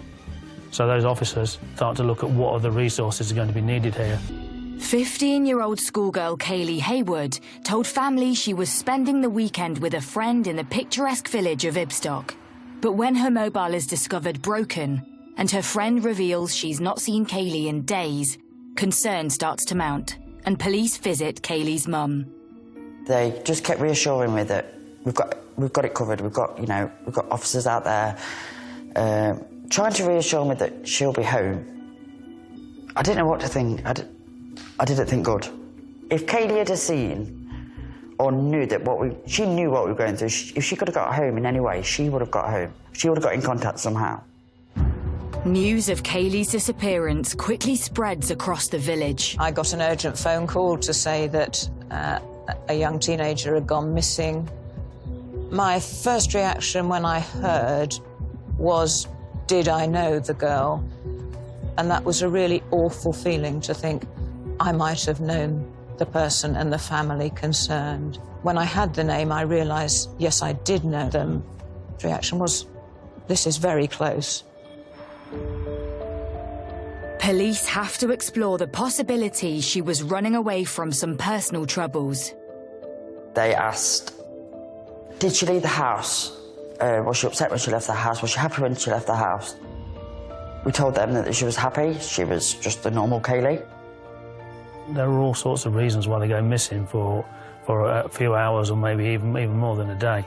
And they're often related to boyfriends and girlfriends, related to bullying and school and things like that. So, obviously she went missing on the Friday and it became more and more public over the weekend. It wasn't until getting into the office on the Monday that things started to sort of progress a lot faster. Things began to move a bit faster and more people were getting in contact to suggest that perhaps there was something more afoot. For Kaylee's mum and dad, facing every parent's worst nightmare, they still hope she is just missing. But as hours of searching turn into days, the realisation something far more sinister may have happened dawns. There was a vigil held in church and people were queuing to come in. And indeed the family came to that because, yes, everyone was hoping that she would be found alive and well. And there was a constant stream of people going through to say quiet prayers on their own and to light a candle. With every hour being crucial, the search for Kaylee intensifies. We had upwards of 400 police trained search personnel working to, a plan of how we were going to try and find Kaylee. We had police scouring roadsides. Roads were being shut to allow police to go combing through the countryside and the verges. Included dog units. There were vehicle upon vehicle upon vehicle parked around. And I understand a drone was deployed at one point as well to help with the search. They began to speak to neighbours, retrace footsteps, check mobile phone signals. People were out in force helping to try and find her. We had people constantly coming, volunteering, people in the community wanting to do anything they could to help. Despite their search efforts, there is no sign of Kaylee. With a couple of days starting to pass and the increased police presence, I think fears did begin to grow pretty quickly that something pretty nasty had happened. Parents were obviously concerned, as parents always are, when something seems to have happened to one child. Will this happen to mine? With a significant police presence causing a stir in the community, it isn't long before the national news descends on the quiet villages of Measham and Ibstock. Police was everywhere. There was camera crews, there was everything everywhere. There was a lot of interest in the Kaylee Haywood case from the national papers. As a local paper that reports on the patch, you only get these sorts of stories once or twice, where the whole Fleet Street national media descends on an area. Satellite vans parked up, reporters in the streets doing broadcasts, and I don't think I've ever seen that since in Measham or Ibstock. With no sign of Kaylee in the local area, officers take a closer look at her home life, and more importantly, if she has any secrets. One of the things, and one of the really key things that they did, was to look at social media.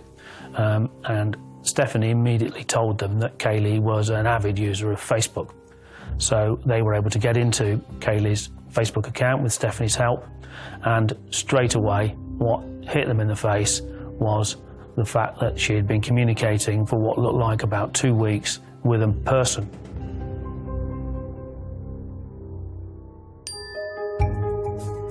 And what then became a matter of great concern was the fact that Stephanie Haywood and nobody else in the home there had any idea who this individual was. Police trawl through hundreds of messages between Kaylee and her new Facebook friend, Luke Harlow.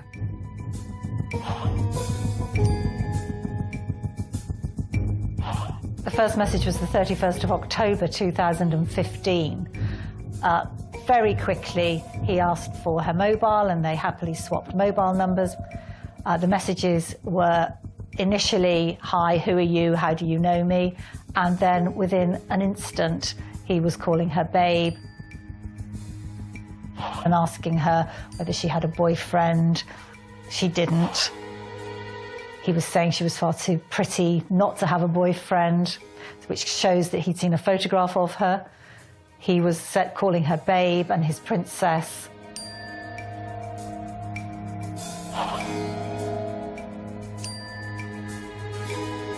So who is Luke Harlow? And could he be Kaylee's secret boyfriend? He had his own housing association property in Ibstock, so Luke Harlow was not a child, and that increases the worry and the concern about Kaylee's well-being. But as police delve deeper into the messages, they discover something which changes the course of the investigation. And crucially, it showed that they were planning to meet up on the Friday night when Kaylee had supposedly gone to stay with a friend. Officers immediately swarm Luke Harlow's home in Ibstock, and surprisingly, he is happy to cooperate and help police with their inquiries at the station. He was more than willing to speak to the officers. Luke Harlow is interviewed as a witness, with hopes he can help with information into Kaylee's disappearance. How did you become friends on Facebook? How did that come about? I can't remember if I added her or she added me. I'm not 100% sure.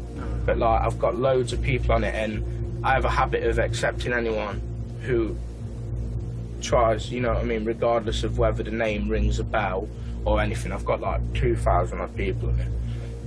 But I'm not sure whether she added me or I added her, but basically as soon as we were friends on it, we just started talking, just like, oh, hey, how are you?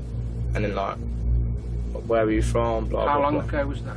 Not long ago, only about, I'd say, roughly a month. They were able to ask him about the messages between him and Kaylee, and he immediately said, yeah, Kaylee had stayed at his house on the Friday and the Saturday. How old are you? 27. How old is she? 15. Yeah, well, I obviously feel bad, don't I? Why do you feel bad? Because she's too young. For what? For coming and staying in my mind for a start, I know. While Luke admits Kaylee had spent the night at his, He tells police he has no idea where she went to afterwards, that the messages between them are a huge red flag to police. It was quite clear they'd become quite close during the messaging. It was quite clear that some of the messages were of a sexual nature. And what else? None other stuff. What's the other stuff? I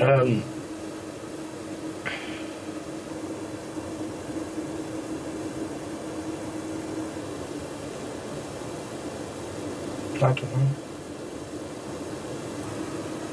What did you get up to? We did some stuff. Following this shocking revelation, police now suspect Harlow of grooming 15-year-old Kaylee for sex. The police turned around to us and said, we believe we know where Kaylee was and has been. My gut reaction, I cried. I didn't know what to think. I didn't know what had happened to her. Why was she where she was? Why had she lied? Why she put herself in this danger? Police now know where Kaylee really was on the nights of 13th and 14th of November. But is she still at Luke Harlow's flat? It was a kind of maisonette where you go in the door and the bedroom and the bathroom are downstairs, and then you go upstairs to like a lounge and kitchen area. He let the officers in to search that. Kaylee wasn't there. With no sign of Kaylee at his home, questioning of Luke Harlow intensifies. Harlow tells police that on Saturday night, he ran out of alcohol for him and Kaylee. So he went to his neighbours, a man called Stephen Beedman. Stephen Beedman lived 10 paces away from Luke Harlow, and when Luke Harlow ran out of booze, he popped round to Beedman's flat to see whether he had any. I think he was looking for some mixers to go with a spirit that he had. Beedman didn't have any, and the two of them went off to get drink from an off-licence. On their return, Luke invites his neighbour back to his home to join the party. Where it gets really worrying is when Harlow tells them that on the Saturday night at about midnight he'd had plenty to drink and he decided he was going to go to bed. And when he did that, he left Beedman and Kaylee in the lounge at his home address. When he got up the next morning, neither of them were there. November 2015, Leicestershire police have discovered that far from spending the weekend with a school friend, missing teen Kaylee Haywood was at the flat of 27-year-old Luke Harlow. Harlow had contacted the 15-year-old via social media just 13 days before. But on the Saturday night, Harlow invited his friend and neighbour over, a man called Stephen Beedman. Stephen Beedman was a landscape gardener. He was known and seen to be clean and tidy. He was quite well thought of, I think, in the local area for his work. Detectives are curious as to the relationship between both men. It wasn't quite clear what the friendship related to, but they certainly drank together, and the friendship seemed to be of fairly long-standing nature. Until Luke Harlow mentioned Stephen Beedman, he wasn't on the police radar. He wasn't mentioned in any of the social media messages between Kaylee and Harlow. It's very difficult to be certain as to what happened when they got back to the flat. Luke Harlow claimed that it all had been well, and he hadn't known anything about what had happened to her or his friend. With Luke maintaining he had gone to bed, leaving her with Stephen, police need to find him to see if he holds the key to the teenager's whereabouts. It was easy to find his address. It was right next door to Harlow's. The problem was Beedman wasn't at his address at that time either. He'd gone off to some place that the officers didn't know where. With the likelihood of Stephen Beedman on the run, the search for him intensifies. Detectives dealing with this matter now are getting increasingly more and more concerned for Kaylee. Kaylee is still missing. Stephen Beedman has still not been found. The police officers had to try and find out information from neighbours on police intelligence systems to see whether there was any trace of him. But while detectives speak to Stephen's neighbours about clues to his whereabouts, they quickly learn of some shocking information about the Saturday night. Neighbours heard banging and crashing and screaming. The banging and crashing happened 9, 10 o'clock at night, But the next person that was aware of something going on was a neighbour who looked out of his window in the very early hours of the morning. And he saw what he thought initially was a police officer restraining somebody on the path. He then realised it wasn't a police officer and thought it was a young couple having a tiff. But what he saw was the man struggling with the woman and then the woman walking off with him, arm in arm. Was this Kaylee? And was the gentleman Stephen? Concern for the teenager mounts, and the hunt for Stephen Beedman intensifies. Police swoop on an address linked to a relative of Stephen's, and he is arrested. When they first saw Beedman, his face was all bashed about. Beedman had got 3 distinctive, fresh-looking injuries to his face. One to his forehead, one on his nose, and one on his chin. That rang alarm bells. The markings didn't look like natural defects to his face. It's an important discovery, and it's something that needs to be investigated with Stephen Beedman in custody. We don't know where Kaylee is.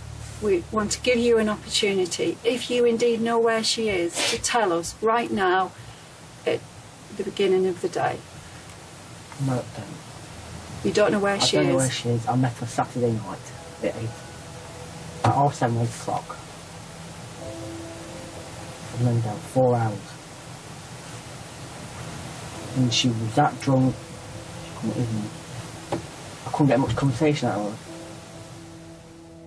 Beedman's account had some similarities to Harlow's, except to say that when it got to the midnight point where Harlow said he went to bed, Beedman didn't concur with that. I went round, had a few drinks and stuff, and I left about 12 o'clock.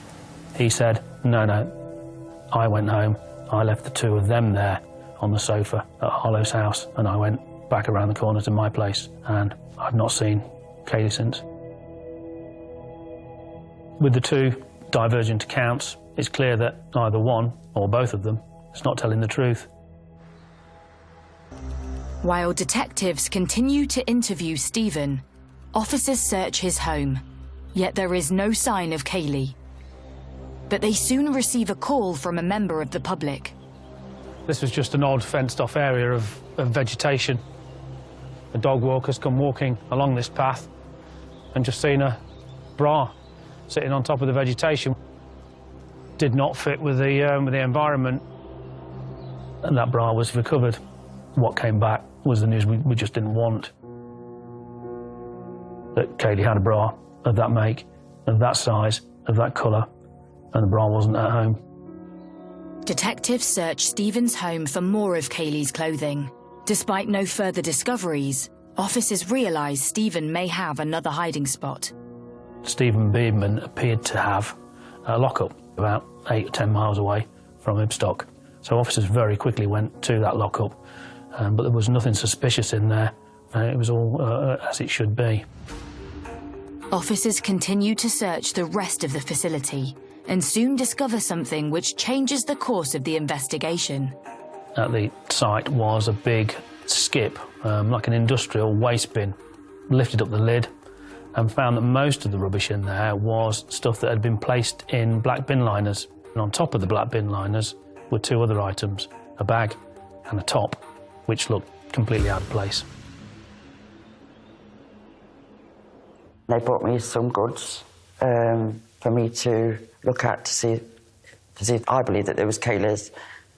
And in one of the skips there was items of Kaylee's. Clothing in hedgerows all belonged to Kaylee.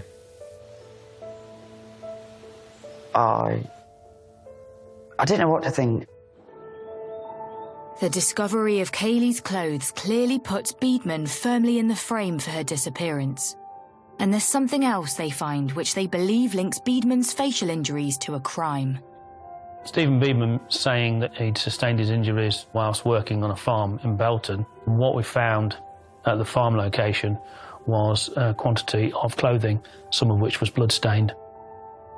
This looked identical to the one Stephen Beedman was wearing on the CCTV pictures from the co-op in Ibstock on the Saturday night. Despite being confronted with the latest evidence, Stephen Beedman continues to deny any knowledge concerning the items. And more importantly, Kaylee's whereabouts. I honestly can't remember. I've been drinking.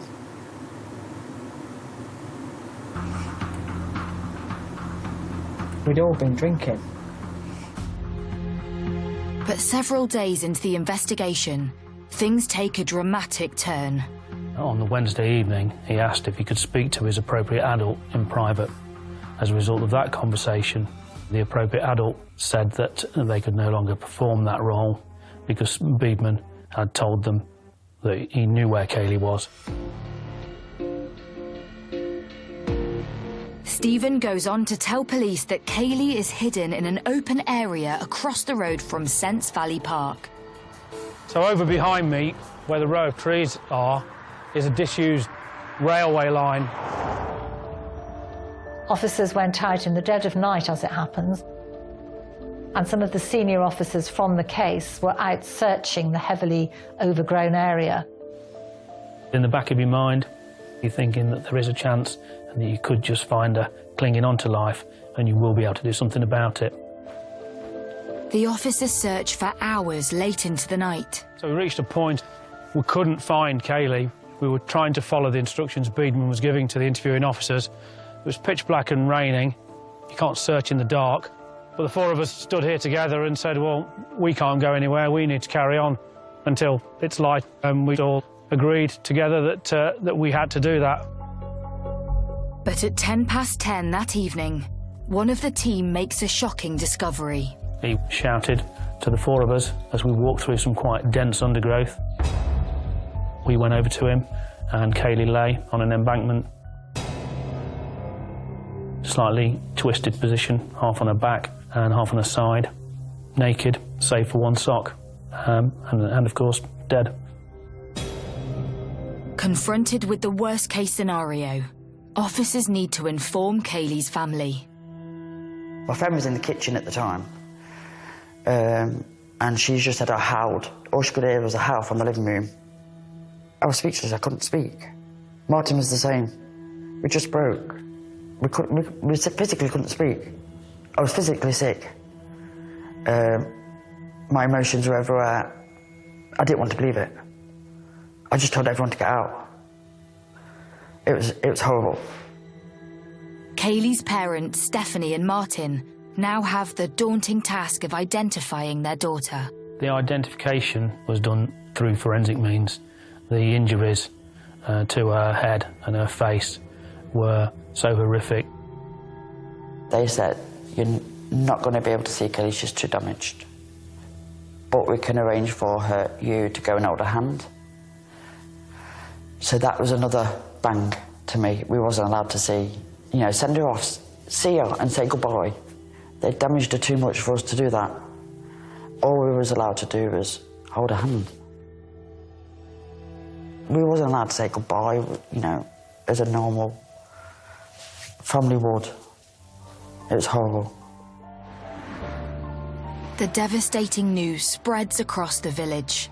Having reported on many missing persons cases, you always go into them with a lump in your throat. You always hope for the best. You always hope it's going to be the one that you have to take the appeal down after 20 minutes because the police have rung and said, oh, they've been found safe and well, stand down everybody.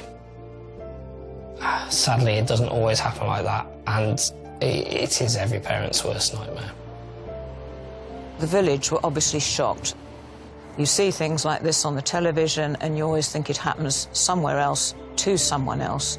So to actually having it locally shocked everybody to the core. Stephen Beedman is charged with Kaylee's rape and murder. Luke Harlow is charged with grooming and 2 counts of sexual activity with a minor. But what led this 15-year-old girl to meet such a brutal... In the village of Ibstock, the hunt for missing teenager Kaylee Haywood has ended in the worst-case scenario. Her body was recently discovered in an open field near Sense Valley Park.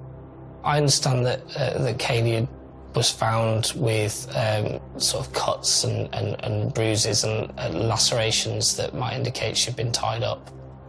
and that her death may not have been instant.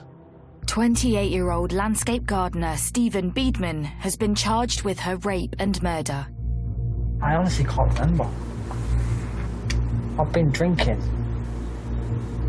We'd all been drinking. While 27-year-old Luke Harlow has been charged with grooming and sexual activity with an underage Kaylee. Why do you feel that? Because she's too young? For what? For coming and staying in my mind for a start, I know. While police prepare a case for trial, Kaylee's family have the agonising task of saying goodbye to their loved one. We thought, you know, this is her last send-off, this is what we can do for her. So we ended up having a horse and carriage to carry Kaylee to a final resting place. All white horses, purple, Cadbury's purple, Kaylee's favourite colour, was the main theme. The actual procession between the church and the cemetery went past my front window. There wasn't a lamppost or a bollard without a purple ribbon attached to it. The front of the church where the service took place had been turned into almost a shrine. It was quite a spectacle. It was not something I've ever seen before in Measham. The community was unbelievable, and the people that turned out for Kaylee showed how much support we had. It meant so much. Despite a beautiful send-off for Kaylee, the upcoming court case continues to loom over her family. After confessing to where Kaylee's body is, Beedman pleads guilty to his charges of rape and murder. Due to the overwhelming evidence of their interaction on social media, Luke Harlow also pleads guilty to his 2 charges of grooming and sexual activity with an underage Kaylee. The defence thought that that would be the end of it and the prosecution would take those pleas and say, thank you very much.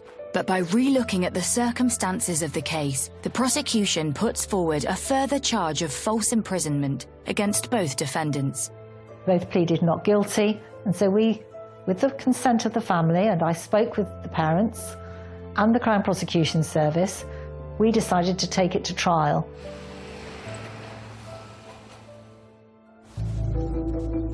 Six months after Kaylee's funeral, and the trial begins at Nottingham Crown Court.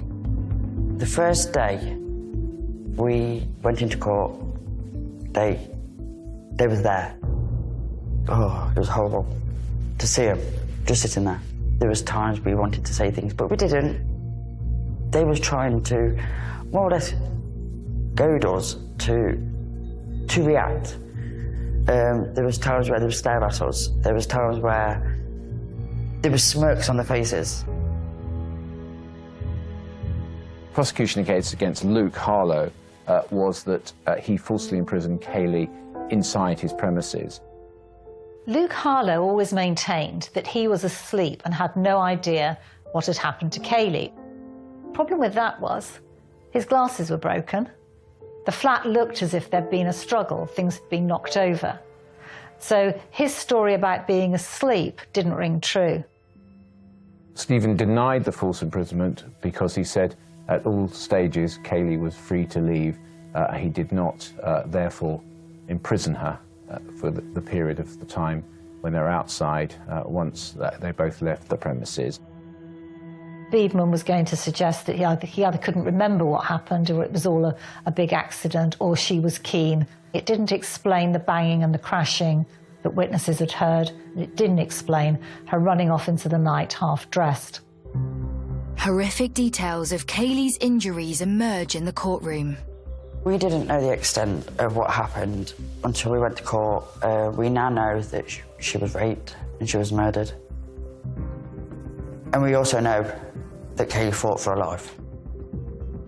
She had multiple injuries, including a broken jaw, broken nose, to the front of her head.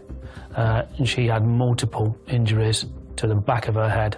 She also had classic defence-style injuries to her hands, which would indicate that she fought for her life and was subject to the most awful beating.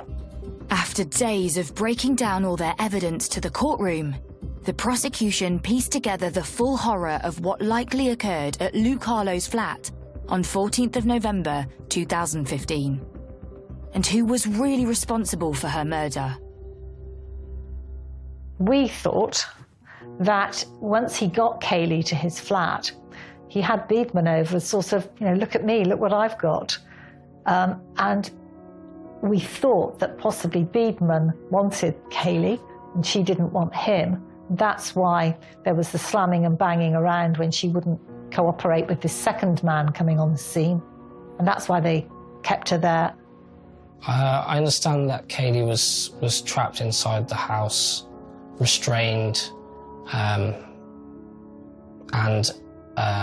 ultimately she managed to escape after her ordeal. She ran across the road out of the estate, crying for help. She was barely wearing any clothes. She wasn't wearing her trousers, she wasn't wearing shoes, and we actually don't think she was wearing any underwear on her bottom half.